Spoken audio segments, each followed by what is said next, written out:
Catching the Chinese wind in Russia's economic sails. That's what Russia's President Vladimir Putin says he's aiming to do during landmark talks in Moscow with the new Chinese leader.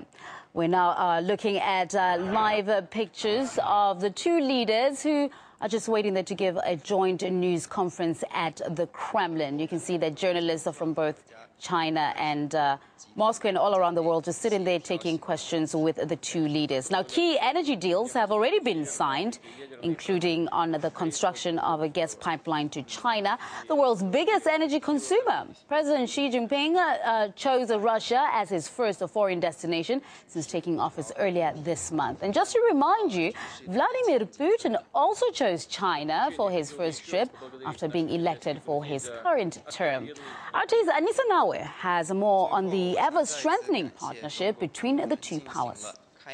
Let's not forget that Vladimir Putin picked China as his first stop in this term as president. Now the favor is being returned. Xi Jinping's first visit abroad here to Russia. Certainly not a coincidence, at least that's not the way it's being seen, but as a sign, a symbol, even a message perhaps to other leaders, to other nations, that this partnership is a strong one and it's only growing at the forefront. Economic cooperation and a joint interest to break the Washington consensus around the world and transform the global stage into a multipolar one. Pushing two powers together. A common goal to shift global balance is forging a tie between Russia and China that could soon be unbreakable. A new Chinese leader, his first stop, Moscow. Something surely Washington must notice, but is brushing off. No, they don't take it seriously at their own peril. Russia and China, fellow BRICS, major trade partners and team players at the UN Security Council, where the two often stand up against intervention and aggression.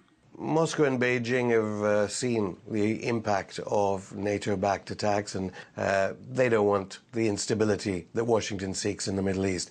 Beijing and Moscow want to do business. China is booming, and Russia is right next door. The potential for gas deals and pipelines are vast as soon as the two can agree on a price. Russia also sees China as a way to diversify its economy, like helping tap untouched water sources in the east and investing in the west. Now they could join forces on cooperation militarily. That is the inevitable, I think, result of the type of U.S. Asia-Pacific pivot that is threatening China on one side, and the NATO increasing military encirclement of Russia on the other side. The more the U.S. pushes its agenda in certain parts of the world, the closer they push Russia and China together. That opens the door for growth and enormous economic ramifications. The nations that make up the BRICS group may be divergent, but experts now see they are much more than an acronym coined by a guy at Goldman Sachs. And the BRICS are developing fast.